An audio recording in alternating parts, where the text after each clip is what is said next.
বুড়িগঙ্গার তীর ঘেঁষে পুরনো ঢাকার বুকের ওপরে আজও মাথা উঁচু করে দাঁড়িয়ে আছে আহসান মঞ্জিল। নবাব পরিবারের ঐশ্বর্য, স্থাপত্যের মহিমা আর ইতিহাসের নিঃশব্দ সাক্ষী হয়ে সে যেন এক গর্বিত রাজকন্যা, গায়ে গোলাপি রং, চোখে অনন্ত বিষণ্ণতা।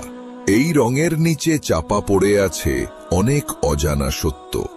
দিনের বেলায় হাজার পর্যটক আসে, ছবি তোলে, হাসে।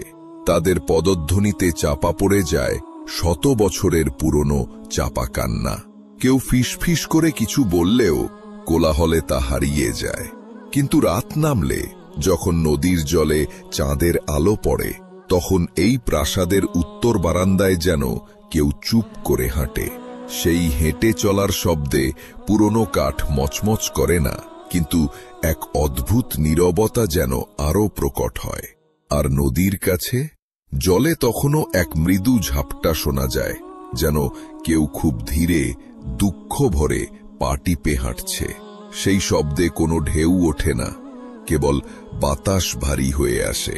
বুড়িগঙ্গার বুকে যেন এক শীতল দীর্ঘশ্বাস খেলা করে যায়। আমার নাম নৌশাদ রহমান, ইতিহাস গবেষক। থিসিস করছি ঢাকার রাজপ্রাসাদ ও তাদের অভ্যন্তরীণ কিংবদন্তি। আমার মূল লক্ষ্য আহসান মঞ্জিল। পুরনো রেকর্ডে বহুবার পড়েছি 1897 সালের ভূমিকম্পের সময় এই প্রাসাদের একাংশ ধসে পড়েছিল। নবাব পরিবারের বহু সদস্য আহত হয়েছিলেন। সেই ভূমিকম্প ইতিহাসের পাতায় লেখা আছে, কিন্তু তার চেয়েও গভীর কিছু জানতে চাইছিলাম আমি। কিন্তু আমার আগ্রহ ছিল অন্য জায়গায়। এক নারী দাসী, নাম নায়লা, যাকে নিয়ে একটা প্রচলিত লোককথা আছে। এই লোককথা কেবলই গুজব নাকি কোনো ট্র্যাজিক সত্যের প্রতিফলন, সেটাই ছিল আমার গবেষণার মূল বিষয়। সেবিকা নয়, সে ছিল এক বন্দিনী আত্মা। লোকমুখে শোনা যায় নায়লা ছিলেন নবাব আব্দুল গনির স্ত্রীর অন্যতম সেবিকা। সুন্দরী, শান্ত আর নিঃশব্দ মেয়ে। তার কাজ ছিল প্রাসাদের বাগানের ফুল তোলা আর নবাবজাদিদের স্নানের জল তৈরি করা। তাকে বাইরে যাওয়ার অনুমতি ছিল না, কারণ তার রূপ নাকি প্রাসাদকে অশুভ করত। মূলত নবাবের অন্দরমহলের কঠোর নিয়মের শিকার ছিল সে। বাইরের পৃথিবীর আলো তার জন্য নিষিদ্ধ ছিল। কিন্তু একদিন কোনো এক অভিজাত ইংরেজ অতিথির দৃষ্টি তার ওপর পড়ে। তারপর থেকে প্রাসাদের বাতাস যেন ভারী হয়ে উঠল। নায়লার হাসি নিভে গেল। তার চোখে ছিল না বলা এক আতঙ্ক। গুজব ছড়ালো সে নাকি গোপনে নদীর ঘাটে গিয়ে কাঁদে আর কারো নাম ধরে ডাকে। কিন্তু ভয়ে কেউ তার কাছে যেত না। নবাব পরিবারের সম্মান রক্ষার্থে সকলে এই বিষয়টিকে এড়িয়ে যেত, কিন্তু প্রাচীরের কান্নার শব্দ চাপা থাকেনি। 1897 সালের 12 জুন এক ভয়াবহ ভূমিকম্পে ঢাকা কেঁপে ওঠে। সেই ধ্বংসের রাতে বলা হয় নদীর দিক থেকে এক নারীর তীব্র অস্বাভাবিক চিৎকার শোনা গিয়েছিল। চিৎকারটা মানুষের ছিল না, যেন কোনো পশুর আর্তনাদ। পরের দিন সকালে বাগানের বড় ফোয়ারায় ভেসে ওঠে এক দাসীর দেহ। শরীরে আঘাতের চিহ্ন ছিল, কিন্তু আসল কারণটা চাপা পড়ে যায়। গলায় পিতলের চেইন, চোখ খোলা, কিন্তু ঠোঁটে হালকা বিভীষিকাময় হাসি। মনে হচ্ছিল সে যেন কোনো এক চরম যন্ত্রণার পর মুক্তি পেয়েছে। নবাব পরিবার বিষয়টা চাপা দেয়।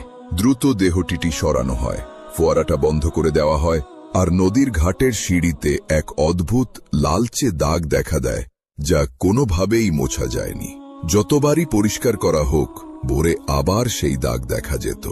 জলের নিচেও সেই দাগ কখনো মুছে যায়নি, যেন রক্তের নীরব স্বাক্ষর, এক অব্যক্ত অভিশাপের চিহ্ন। এখনকার দিনের গল্প শুরু হয় এখান থেকেই। আমি ঠিক করেছিলাম প্রথাগত ইতিহাস নয়, আত্মার ইতিহাস খুঁজব।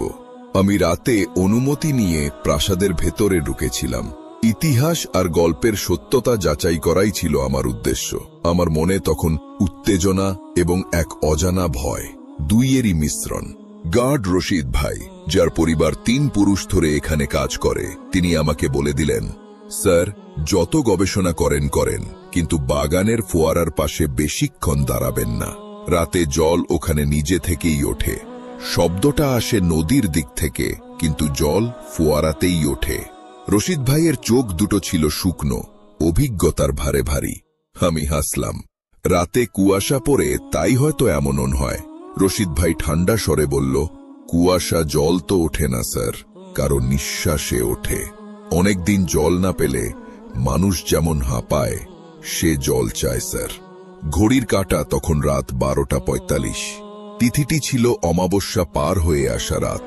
চাঁদ উঠেছে ঠিকই, কিন্তু আলো যেন মৃত্যু নদীর মতো ম্লান। অমাবস্যার রাতে নাকি অশরীরীরা সবচেয়ে শক্তিশালী হয়। প্রাসাদের করিডোর নিস্তব্ধ, দেয়ালে পুরনো তেলের রঙের গন্ধ, দূরে বুড়িগঙ্গার জলের ঢেউয়ের মৃদু একটানা শব্দ।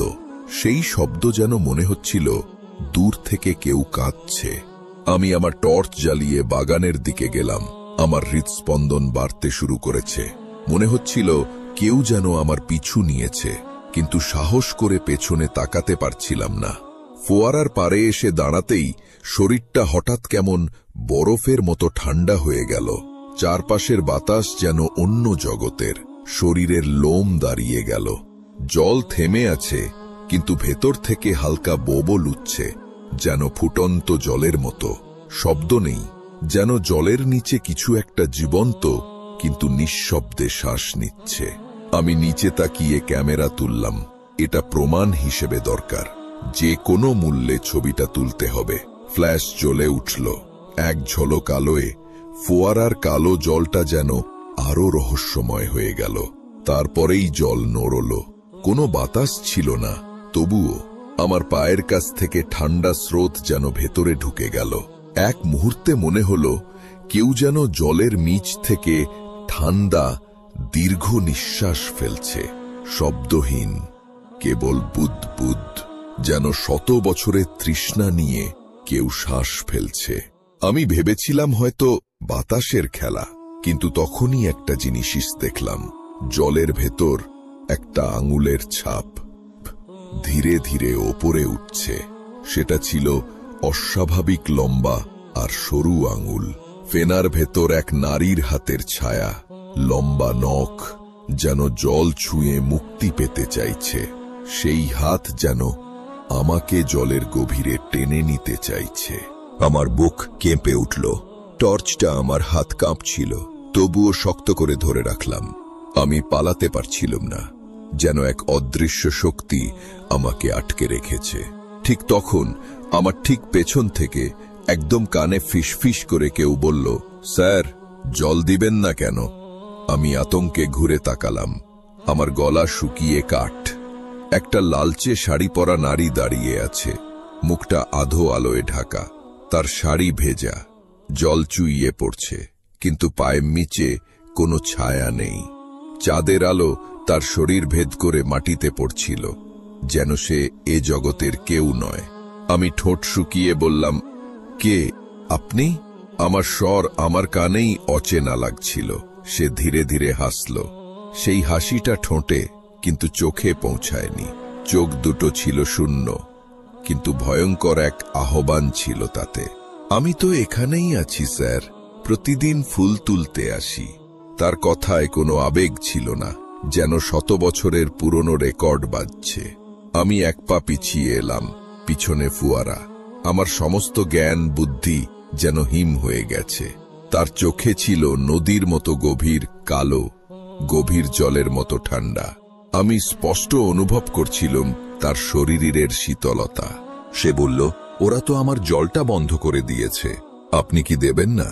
তার গলার স্বর এমন ছিল যেন নদী থেকে কেউ কথা বলছে, স্রোতের মতো ভারী আর করুণ। সেই করুণ স্বরের পেছনে ছিল এক তীব্র আকাঙ্ক্ষা। আমি কাঁপতে কাঁপতে টর্চটা ফেলে দিলাম। মুহূর্তে চারপাশা অন্ধকার। আমি চোখ বন্ধ করে কেবল পরিত্রাণের জন্য প্রার্থনা করছিলাম। শুধু জলের ওপর চাঁদের প্রতিফলন, আর সেই প্রতিফলনের ভেতর এক মুখ, নায়লার। চোখ খোলা, ঠোঁটে সেই করুণ হাসি। সেই মুখ যেন জলের গভীরে টেনে নিয়ে গেল আমাকে। ভোরে যখন আমার জ্ঞান ফিরল, তখন মাটিতে নয়, আমি নদীর ঘাটের সিঁড়িতে পড়ে আছি। আমার শরীর অর্ধেক জলে ভেজা। আমার ভেতরের উষ্ণতা যেন কেউ শুষে নিয়েছে। চারপাশে পুলিশ, গার্ড, সাংবাদিক। আমি তখনও হতবিহ্বল। রশিদ ভাই বললেন, স্যার, আপনাকে নদীর ঘাট থেকে টেনে তোলা হয়েছে। আপনি জলে ছিলেন, কিসের যেন নাম ধরে বিড়বিড় করছিলেন। আমি সম্ভবত জল শব্দটি বারবার উচ্চারণ করছিলাম। আমি কিছু বলতে পারছিলাম না, গলা শুকনো। আমার ভেতরে ভয় আর তৃষ্ণা দুটোই তীব্র ছিল। শুধু হাতে একটা পুরনো পিতলের চেইন, যেটা কেউ আমার পকেটে যত্ন করে রেখে গেছে। সেই চেইন যা তিনি গলায় পরে ভেসেছিলেন। চেইনটা আমার পকেটে তখনও বরফের মতো ঠান্ডা ছিল। সেদিনের পর আমি প্রাসাদে আর যাইনি। আমার গবেষণার সমাপ্তি সেখানেই। তবু মাঝে মাঝে রাতে ঘুম ভাঙলে জানলার বাইরে বুড়িগঙ্গার বাতাসে এক অদ্ভুত শব্দ পাই, জলটা দাও। তারপর জানলার কাছে ছোট্ট ফোঁটা জমে যায়, যেন কেউ ভেতর থেকে ঠান্ডা নিঃশ্বাস ফেলেছে। সেই নিঃশ্বাস আমার ঘরের উষ্ণতাকে এক মুহূর্তে কেড়ে নেয়। পরে শুনেছি রশিদ ভাই বলেছিল ফোয়ারাটা আবার চালু করা হয়েছে। এখন প্রতি রাতেই জল ওঠে। নবাবের আদেশ এখন আর কেউ অমান্য করে না। কিন্তু একবার আমি দিনের বেলায় দূর থেকে গিয়ে দেখি ফোয়ারারা শুকনো। দিনের আলোয় সব স্বাভাবিক, কিন্তু তার তলায় এক নারীর ছায়া লেপ্টে আছে। চুল লম্বা, চোখ খোলা, আর ঠোঁটে সেই একই হাসি। সেই হাসি যেন বলছে, আমি মুক্তি পাইনি, কেবল শান্ত হয়েছি। থিসিসের শেষ পাতায় আমি লিখেছি, আহসান মঞ্জিল শুধু স্থাপত্য নয়, এটি এক আত্মার বন্দিশালা। কিছু দাসী শুধু ইতিহাসে নয়, জলেও বন্দী হয়ে থাকে। তারা বেঁচে থাকে যতক্ষণ কেউ তাদের জন্য জল না ঢালে, ততক্ষণ তারা কেবল অপেক্ষা করে। রাতে এখনো বুড়িগঙ্গার জলে চাঁদ উঠলে নদীর দিকে তাকিয়ে থাকা কিছু মানুষ হালকা ফিসফিস শুনে বলে, জলটা দাও। আর ঠিক তখনই নদীর বুকে এক ফোঁটা জলের বুদবুদ ভেসে ওঠে, যেন কেউ বহুদিন পর আবার প্রথম নিঃশ্বাস নিচ্ছে, যেন তৃষ্ণার্ত আত্মা একটু শান্তি পেল। আর সেই বুদবুদ মিলিয়ে গেলে বুড়িগঙ্গার জল আরো ঠান্ডা, আরো রহস্যময় মনে হয়। সেই রহস্যই আহসান মঞ্জিলকে আজও ঘিরে রাখে।